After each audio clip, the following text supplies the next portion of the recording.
Hello student, welcome back once again. तो कैसे हैं आप लोग? आई होप ठीक होंगे। क्लियर दिख रहा होगा। चलिए, क्वेश्चन नंबर 15 तक तो हो गया था। 16 की बात करेंगे। बहुत अच्छा कॉन्सेप्ट है, आप एक बार ध्यान से देखिएगा इसमें। लिखा है कि if a cone of greatest possible volume is hollowed out from a solid wooden cylinder. मतलब एक सिलेंडर है। क्या है? एक सिलेंडर है। थोड़ा सा बड़ा बनाते हैं आपको समझने के लिए।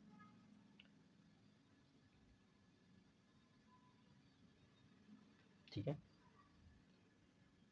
ये सिलेंडर हो गया आपका।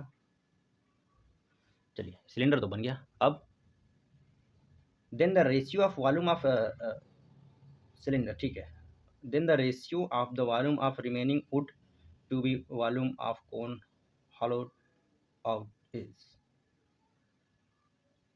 अब एक सिलेंडर है, इसमें से हाईएस्ट कोन क्या बन सकता है? यही तो बनेगा भाई। देखो, सबसे बड़ा कोन यही तो होगा, इसके अलावा थोड़ी कुछ होगा, यही कोन होगा। अब आपको पता है वॉल्यूम ऑफ सिलेंडर क्या होता है? वॉल्यूम ऑफ सिलेंडर यानी क्या होता है? पाई आर स्क्वायर एच। ठीक है, आर भी सेम है, एच भी सेम है, तो यानी अब अगर कोन के केस में करेंगे, ये क्या है? सिलेंडर। सिलेंडर अगर कोन की बात करेंगे तो इसका वॉल्यूम क्या होता है? 1/3 पाई आर स्क्वायर एच। देखिए, पाई आर स्क्वायर यहाँ भी है, पाई आर स्क्वायर यहाँ भी है। ठीक है, अब इसमें ये लिख रहा है अगर इसमें से ये कोन को निकाल दिया गया, यानी पहले हमारे पास था पाई आर स्क्वायर एच वॉल्यूम, इतना तो था। इसमें से कोन को निकालना है, यानी -1/3 पाई आर स्क्वायर एच। ठीक है, इसका रेशियो बताना है आपको 1/3 पाई आर स्क्वायर एच से। इसको तुरंत बता सकते हैं, बट मैं एक एक को लिख रहा हूँ ताकि आपको समझ में आए। ठीक है, अब अगर इसको आप सॉल्व करोगे तो ये क्या आ जाएगा? 2/3 pi r square h, 1/3 pi r square h. अब कंप्लीट करो। 2:1 is the right answer. So option number C is the correct answer. अब इतना लिखना क्यों है? आपको तो जानना ही है। अगर कोई भी सिलेंडर है, उसमें से अगर आप कोन काट के निकालोगे तो 3 हिस्से में से 1 हिस्से कोन का निकलेगा, 2 हिस्से उसके पास बचे रहेंगे, यानी 2:1 is the right answer. So question number 16, option number C is the right answer. 17 की बात करते हैं। लिख रखा है कि if the mode of the sum observation is 10। चलिए, मोड दे रखा है 10 and sum of mean and median. देखिए, मीन प्लस मीडियन 25 है। ठीक है, 25 है, ये दे रखा है। Then the mean and median, पहले आपको बताना है मीन, दूसरे में आपको बताना है मीडियन। ये बता देखिए, क्रम बहुत मायने रखता है। मीन एंड मीडियन रिस्पेक्टिवली, क्रमशः। ठीक है, तो पहला हमें मीन का आंसर दिया रहेगा, दूसरा मीडियन का दिया रहेगा। अब कैसे निकालेंगे? So how you can write solution of this, how you can find the solution of the question number 17। ठीक है, and you know what is relation between mode, mean and median. ठीक है, so first you write mode, then mean, then median. ठीक है, 1 2 3 plus equal, ये relation होता है।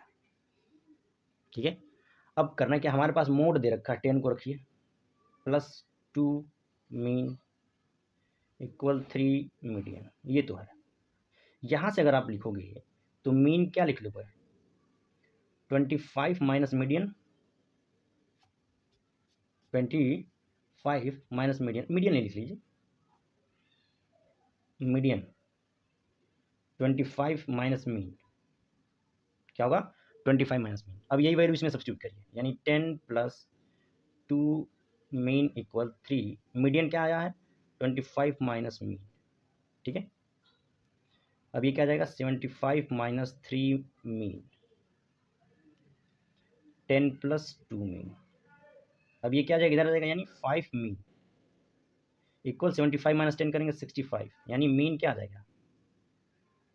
13। Mean जैसे 13 आ गया तो मीडियन क्या आ जाएगा? 12, क्योंकि इनका सम क्या है? 25 है, यानी option number B is the right answer. अब देखो, यहाँ पर 13 12 दिया है, यहाँ पर 12 13 दिया है, तो इसीलिए हमने कहा कि पहला हमें लिखना है मीन, जो कि आया है 13, and then we write median, जो कि आएगा 12। So 13 and 12 is the right answer. समझ में आया कुछ? Sorry. So question number 18. What is question number 18? Question number 18 is if the maximum number of student has obtained 52 mark out of 80. ठीक है, मतलब ये लिखा है कि अगर कोई पेपर हुआ है किसी क्लास का जिसके मैक्सिमम मार्क्स है 80, ठीक है, उसमें से मैक्सिमम लड़के ऐसे हैं कि जो कि 52 मार्क्स पाए हुए हैं, तो 52 हो क्या सकता है? बात समझ में आ रही है कुछ? मतलब if we consider a class and in which एक पेपर हुआ, ठीक है, उस पेपर का मैक्सिमम मार्क्स है 80, ठीक है, उसमें से मैक्सिमम लड़के पाए हैं 52, ठीक है। अब लिख रहा है कि 52 is the mean of the data. Nothing, कभी नहीं हो सकता। मीन कैसे हो सकता है? मान लो कोई अगर 53 पाया है, कोई 40 पाया है, तो ये तो मीन तो डिस्टर्ब होगा ना, तो ये हो नहीं सकता। दूसरा, 52 is the median of the data. No, कैसे लिख दोगे आप? 52 उसका मीडियन हो सकता है, बट हम नहीं कह सकते ना। अगला, 52 is the mode of the data. Yes, क्योंकि जो 52 नंबर है ये बार बार रिपीट किया है, मैक्सिमम बार रिपीट किया है। सो मोड क्या कहता है? जो कि अधिक बार आया है, यानी option number C is the right answer. समझ में आ रहा है कुछ? मैं 52 is the range of the data. No, how you can write range of the data is 52? नहीं कह सकते। So option number C is the right answer, which is 52 is the mode of the data. ये सही है। चलिए अगला, ये जो असर्शन रीजन वाले क्वेश्चन है, क्वेश्चन नंबर 19, 18 का हो गया ना? हाँ ठीक है, 19 के बारे में लिखा है। अब आ जाइए, लिखा है कि for 2 prime number X and Y. चलिए, 2 प्राइम नंबर है, एक्स है, वाई, जो कि एक कंडीशन दे रखा है, यानी 3 हो सकता है, 5 हो सकता है, 5 हो सकता है, 7 हो सकता है, 7 हो सकता है, 11 हो सकता है, 11 13 हो सकता है, 13 17 हो सकता है, 17 19 हो सकता है, 19 23 हो सकता है। ऐसे मतलब इसी टाइप के दिए हुए हैं। अब आगे इसमें दे रखा है इफ HCF इज एक्स, मतलब highest common factor of 2 prime number is x दे रखा है, यानी यू कैन राइट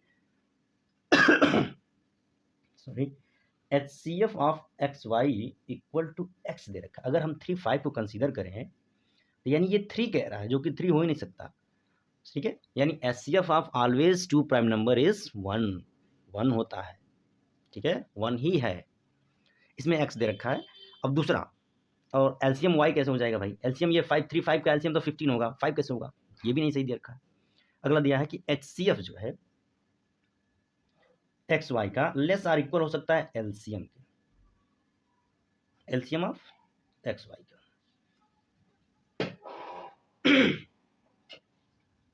समझ में आ रहा?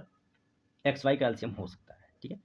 तो अब ये कैसे? अब लिखा है कि x y are any 2 natural number. चलिए, if you write here any 2 natural number which is 2 and 6, natural number तो है, इनका एचसीएफ क्या आएगा? 2 आएगा, एलसीएम क्या आएगा? 6 आएगा, जो कि कंडीशन पहला दे रखा है उसके अकॉर्डिंग, ठीक है। बट प्राइम नंबर के केस में नहीं है, यानी ए क्या है गलत है और आर क्या है सही है।